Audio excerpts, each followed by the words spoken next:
Hello students, name of the topic is symmetry operations in crystal structure. Symmetry operations वो operations होते हैं जिनको हम क्रिस्टल लेटिस के ऊपर अप्लाई करें तो क्रिस्टल लेटिस वैसे ही बना देता है जैसा वो पहले था. ओके जब क्रिस्टल लेटिस के ऊपर अप्लाई करते हैं तो क्रिस्टल लेटिस वैसा ही रहता है जैसे वो पहले था. वो ऑपरेशंस होते हैं सिमेट्री ऑपरेशन. सिमेट्री से पता ही चल रहा है कि वो ऑपरेशंस जो हम क्रिस्टल लेटिस के ऊपर अप्लाई करेंगे, अप्लाई करने के बाद वो उसको क्रिस्टल लेटिस को वैसे ही बना दें जैसे वो पहले था. जैसे कि बच्चे मैंने एग्जांपल ले लिया, ये देखो ये मेरे पास एक परफ्यूम की बॉटल है, राइट. ये देख लो अच्छे से, क्लियर. ये इसका टॉप आ गया, ये इसका बॉटम आ गया, ठीक है. मैंने एज्यूम कर लिया कि जो आपका सपोज कर लिया कि अभी जो क्रिस्टल स्ट्रक्चर है वो मुझे ऐसे दिखाई दे रहा है, लाइक दिस, क्लियर. ऐसा दिख रहा है मुझे. सो अगर 90 डिग्री रोटेट करते हैं इसको तो ये ऐसा हो जाएगा. 90 डिग्री ऐसा था ना, 90 डिग्री रोटेट किया तो ऐसा हो गया, क्लियर. तो क्या ये पहले जैसा रहा? नहीं ना, डिफरेंट हो गया. सो अगेन इसको मैंने 90 डिग्री रोटेट किया तो क्या हो गया, फिर और डिफरेंट हो गया. क्या डिफरेंस आया इसमें कि ऊपर वाला पार्ट नीचे चला गया, जो कैप वाला पार्ट था वो नीचे चला गया और नीचे वाला पार्ट ऊपर आ गया. तो क्रिस्टल स्ट्रक्चर क्या हो गया, inverted crystal structure. Then again 90 degree इसको रोटेट किया तो ऐसे हो गया 90 डिग्री रोटेट करने से, ठीक है. अभी भी उस स्टेट में नहीं आया जिस स्टेट में वो पहले था. अगर दोबारा इसको मैं 90 डिग्री रोटेट करूँ तो ये अब सेम शेप में आ गया जिस शेप में वो पहले था.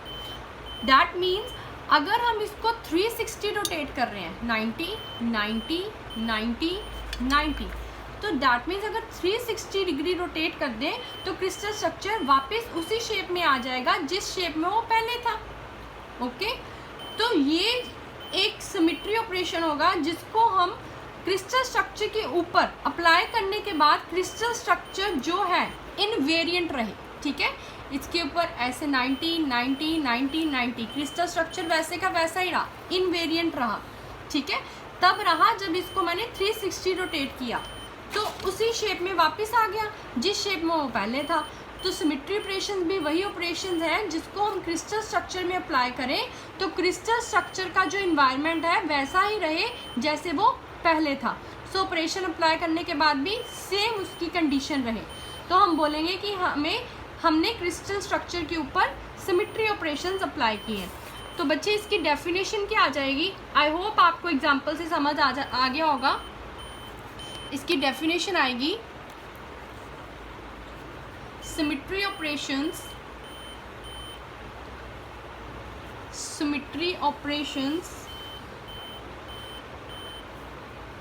is that operation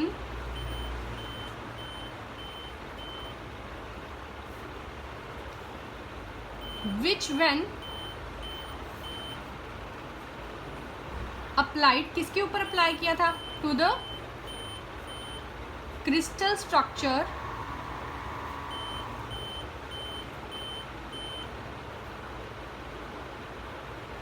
leaves the crystal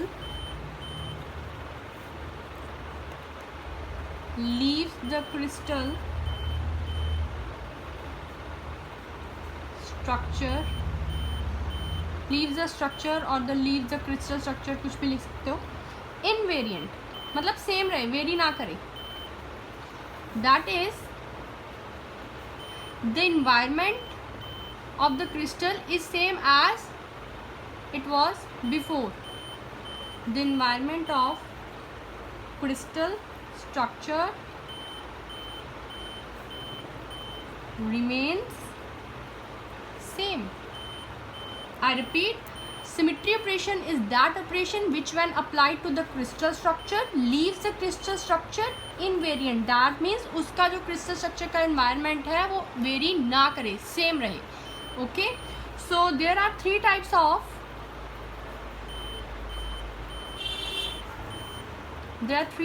of symmetry operations. First की बात करेंगे. First one is reflection symmetry operation. ठीक है बच्चे। सो दो तरह के क्रिस्टल स्ट्रक्चर हो सकते हैं हमारे पास, या तो होगा 2 डायमेंशनल या फिर आपके पास होगा 3 dimensional. Crystal structure 2 dimensional, crystal structure 3 dimensional.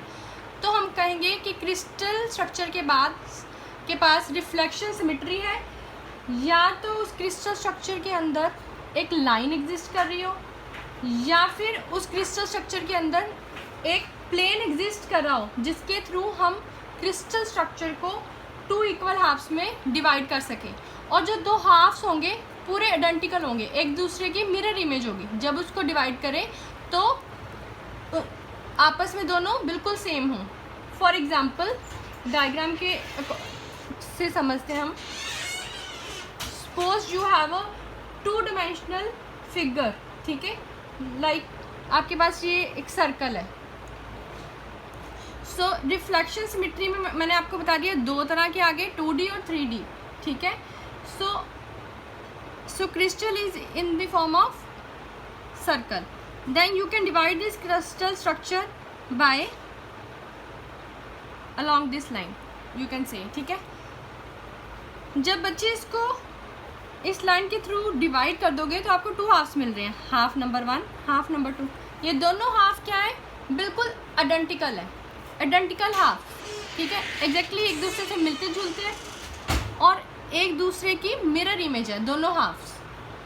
तो बच्चे इसको मैं ऐसे भी डिवाइड कर सकती हूँ ना, इसको along दिस।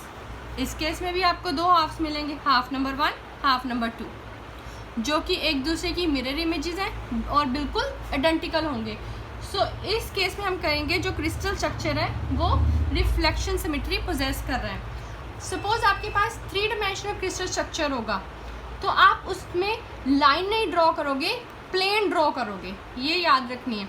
जो क्रिस्टल स्ट्रक्चर को 2 हाफ्स में डिवाइड करेगा जो एक दूसरे की मिरर इमेज होंगे, ठीक है, 2 हाफ्स में डिवाइड करता है और एक दूसरे की मिरर इमेज रहती है। सपोज आपके पास कोई बैंगल है ना, बैंगल है, अगर उस बैंगल को मैं इस एक्सिस के लॉन्ग डिवाइड कर दूं, ठीक है, तो वो हो गया हाफ नंबर 1, हाफ नंबर 2, ठीक है, ये इसकी इमेज आ गई, ठीक है। अगर मैं इसको 2 डायमेंशनल की जगह इसको ऐसे भी डिवाइड कर सकती हूँ, है ना। कोई आप बैंगल मुझे यहाँ मिल नहीं रही, नहीं तो मैं आपको ऐसे बताती कि ये कोई आपके पास बैंगल है, उसको मैंने ऐसे काट दिया, ठीक है। अगर 3 डायमेंशनल की एग्जांपल लेके चलें तो उसमें क्या आएगा कि जैसे मैंने कोई भी ऑरेंज ले लिया है ना, ऑरेंज को मैं बीच में से कट कर दूँ ऐसे, ठीक है, तो उसमें भी आपको 2 हाफ प्लेन उसके लिए चाहिए, लाइन नहीं। तो एक फर्स्ट हाफ और सेकेंड हाफ बिल्कुल आइडेंटिकल हाफ्स होंगे, इन शॉर्ट यही कह सकते हैं, और उसकी मिरर इमेजेस हों। तो जो स्फेरिकल क्रिस्टल स्ट्रक्चर रहेगा it possesses a reflection symmetry. So 3 dimension में हमें प्लेन लेना होगा और 2 डायमेंशन में हमें एक लाइन लेनी होती है। 2 फिगर को, जो आपके स्ट्रक्चर को 2 इक्वल हाफ्स में डिवाइड करें जो कि मिरर इमेज होंगे। सो आपको ये डायग्राम्स बना सकते हो वहाँ पे, ठीक है बच्चे। So what is the definition? Deflection symmetry, a crystal is said to possess a reflection symmetry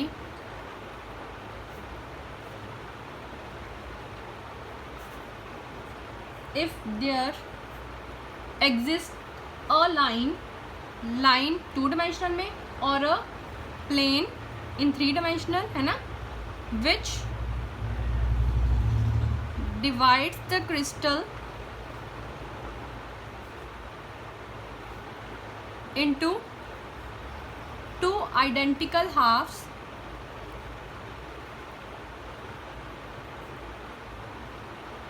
which are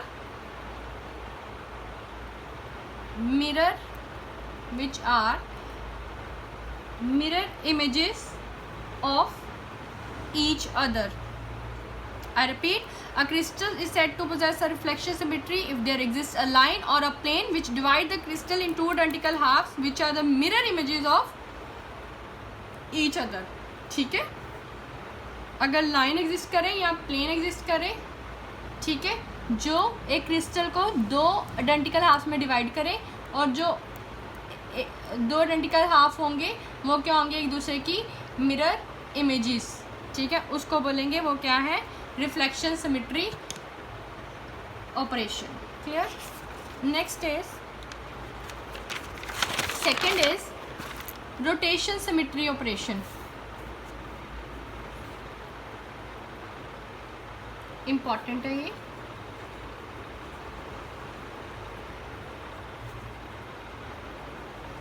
इसकी भी मैं एग्जांपल लेके समझाऊंगी क्योंकि एग्जांपल से इजी हो जाता है आपको. तो बच्चे यहाँ पे मैंने एक ले लिया रेक्टेंगल और स्क्वायर ले लो, ठीक है. मुझे पता है जो स्क्वायर का जो एंगल्स होते हैं वो क्या रहते हैं, 90 डिग्री, ठीक है, 90 डिग्री, 90 डिग्री, 90 डिग्री. स्क्वायर ले लिया जिसके नाम रख दिए मैंने ABCD और मुझे ये भी पता है हर एक एंगल 90 डिग्री का रहता है. अगर इस स्क्वायर को मैं 90 डिग्री रोटेट कर दूं, है ना, तो आपको कैसा स्ट्रक्चर देखने को मिलेगा. जब मैंने इसको रोटेट किया तो ये क्या हो गया, A B की जगह आ जाएगा, है ना, A यहाँ पे आ गया, या B या C या D, अगर 90 डिग्री रोटेट करती हूँ तो.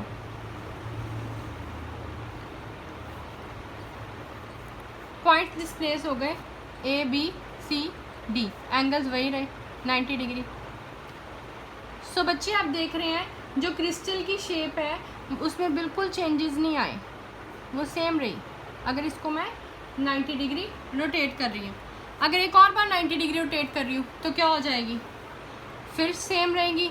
A इधर आ जाएगा, BCD, शेप सेम रह रही है. सो ऐसे बोल सकते हैं कि जो स्क्वायर होता है वो रोटेशन सिमेट्री पोजेस करता है, ठीक है. सो रोटेशन सिमेट्री हम तब कहते हैं कि जो क्रिस्टल स्ट्रक्चर के अंदर जो रोटेशन है वो सिमेट्री है. अगर हम उसको रोटेट करें तो क्रिस्टल स्ट्रक्चर वैसा ही रहे जैसे वो पहले था, है ना. सिमेट्री ऑपरेशन यही बताता है हमें. रोटेट करने के बाद भी सेम शेप रहे तो उसको बोल देते हैं रोटेट करने के बाद उसके अंदर क्या है, रोटेशनल सिमेट्री. क्लियर. अगर स्क्वायर को मैं 4 बार रोटेट करूं, फिर इधर ABCD 4 बार रोटेट करने पे सेम 90 90 90 90, ठीक है, मतलब पूरा रेवोल्यूशन देने में. सो पूरा रेवोल्यूशन देने में कितना एंगल उसने कवर किया, 360 डिग्री. टोटल कितना कवर किया, 360 डिग्री. यहाँ मैं एंगल कितना रोटेट करी थी, 90 डिग्री से. टोटल कितना रोटेट किया मैंने, मान लिया N, ठीक है. तो N की वैल्यू यहाँ से निकाल लेंगे, N इज इक्वल्स टू 360/90. ये आपके पास आ गया. मतलब स्क्वायर के अंदर आपको 4 फोल्ड रोटेशन होती है, मतलब 4 टाइम्स आप रोटेट करोगे, ठीक है. तो 360 एंगल के दौरान 4 बार वो ऐसी पोजीशंस लेता है जहाँ पे उसकी पोजीशन पहले थी जो सेम थी, ठीक है, 4 बार रोटेट करने से. सो N फोल्ड सिमेट्रीज होती हैं यहाँ पे. N fold symmetry rotation symmetry में रहती है. उसकी वैल्यूज आती हैं N इज इक्वल्स टू 1 2 3 4 6. ये याद रखना है N की वैल्यू कभी 5 नहीं हो सकती, ना ही N इज इक्वल्स टू 7 हो सकती, ठीक है.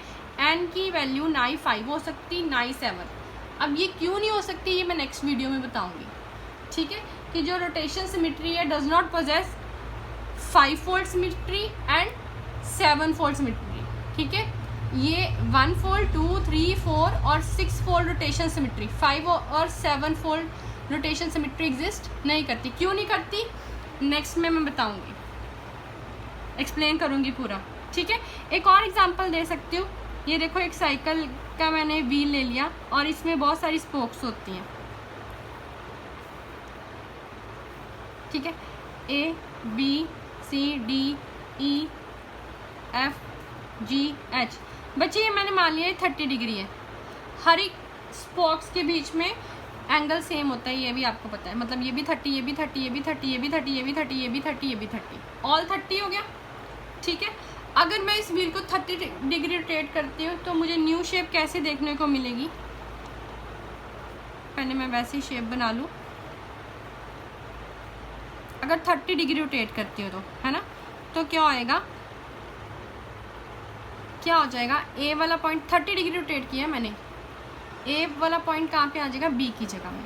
तो ये 30 डिग्री रोटेट करने पे A B C D E F G H. तो स्पोक की शेप वैसी थी जैसे पहली थी, शेप वैसी रही, है ना, 30 डिग्री। तो यहाँ पे भी हम बोल सकते हैं कि इस व्हील ने रोटेशन सिमेट्री बनाई रखी सेम, है ना, अगर 30 डिग्री के एंगल पे उसको रोटेट करती हूँ। सो अब डेफिनेशन लिखूंगी इसकी,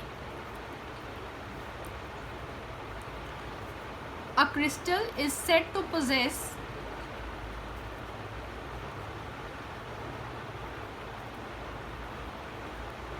rotational symmetry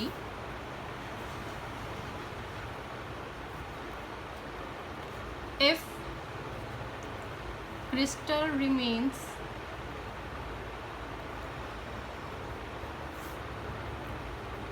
invariant after rotation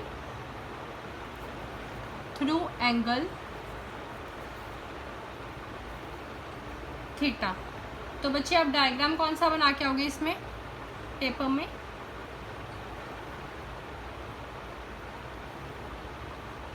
कहीं भी आप, आपकी मर्जी है, जहाँ मर्जी थीटा एंगल ड्रॉ कर दो,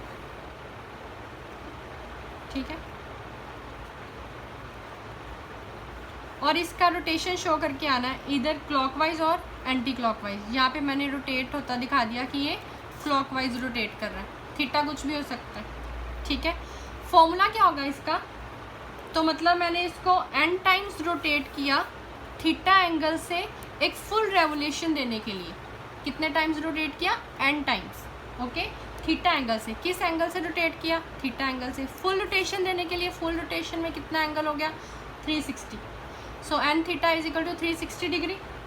सो बच्चे यहाँ से आप थीटा की वैल्यू निकालें तो आपके पास 360 upon n, okay, where n is equals to 1 2 3 4 6, n not equals to 5, n not equal to 7। किसी भी क्रिस्टल के अंदर 5 फोल्ड और 7 फोल्ड सिमेट्री नहीं हो सकती। वो क्यों नहीं हो सकती, वो नेक्स्ट वीडियो में आपको बताऊंगी मैं, ठीक है। ये हो नहीं सकती। So a crystal is said to possess rotation symmetry if crystal remains invariant after rotation through angle theta. Theta angle rotate करने से वही शेप वापस आ जाए जो रोटेट करने से पहले थी, तो हम उस क्रिस्टल को बोलेंगे इसके पास रोटेशन सिमेट्री है, ठीक है।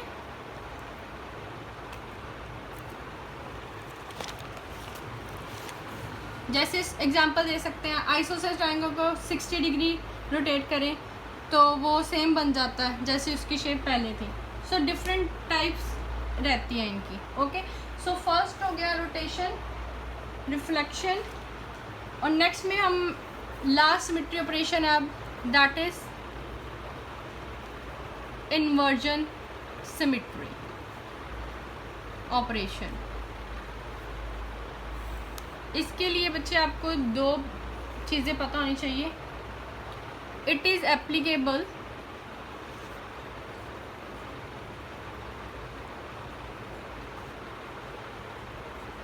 Only to 3D crystal lattice. ये 2D क्रिस्टल लैटिस के ऊपर अप्लाई नहीं होता, ठीक है। ये फर्स्ट पॉइंट आ गया। सेकेंड होता है it is a point operation.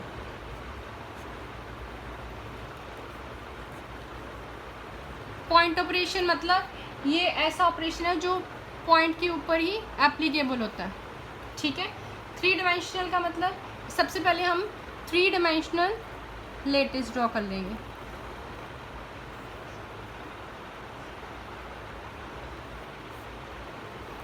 ये मैंने एक क्यूबिकल 3D लैटिस ड्रॉ कर लिया।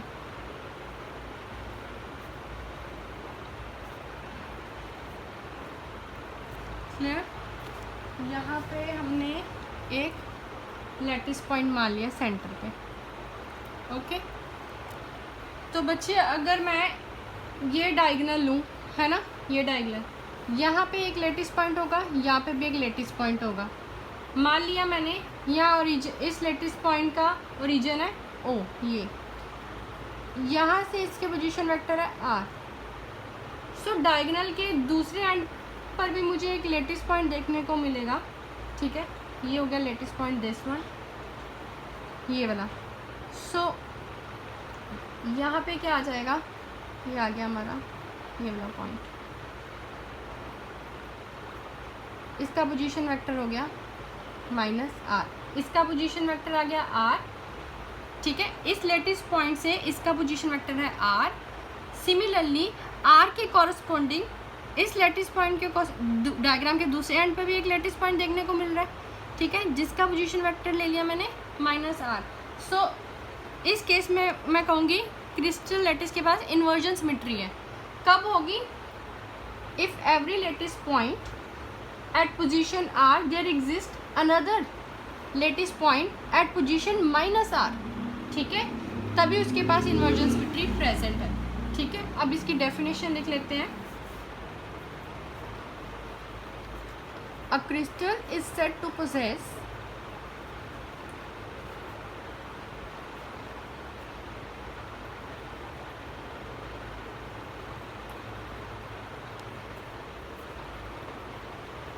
if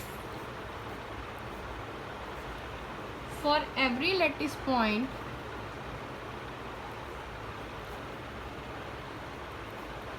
at position r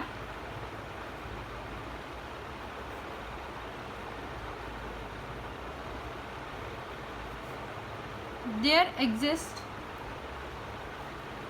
a lattice point at position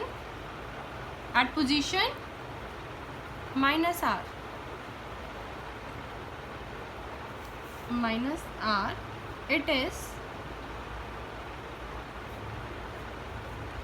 applicable to only 3D lattices and it is also point operation. A crystal is said to possess inversion symmetry if for every lattice point at position r there exists a lattice point at position -r. It is applicable to 3D lattices only and it is a point operation. ठीक है, inversion symmetry तभी होगी और अगर lettuce point का position vector आ रहा है उसके कॉरस्पॉन्डिंग एक और लेटिस पॉइंट एग्जिस्ट करता हो जिसका पोजीशन वेक्टर -r हो, तो हम बोलेंगे तो वो क्रिस्टल लैटिस में इन्वर्जन सिमेट्री है। ठीक है, ये पॉइंट ऑपरेशन होगा और 3D में ही अप्लाई होगा। सो बच्चे आज हमने पढ़ा what is symmetry operations and kinds, और इसमें कौन कौन सी काइंड्स हैं, 3 तरह की हैं, और इसको एक्सप्लेन किया। It is very important, okay, with examples. Thank you students. If you have any doubt please let me know in the comments.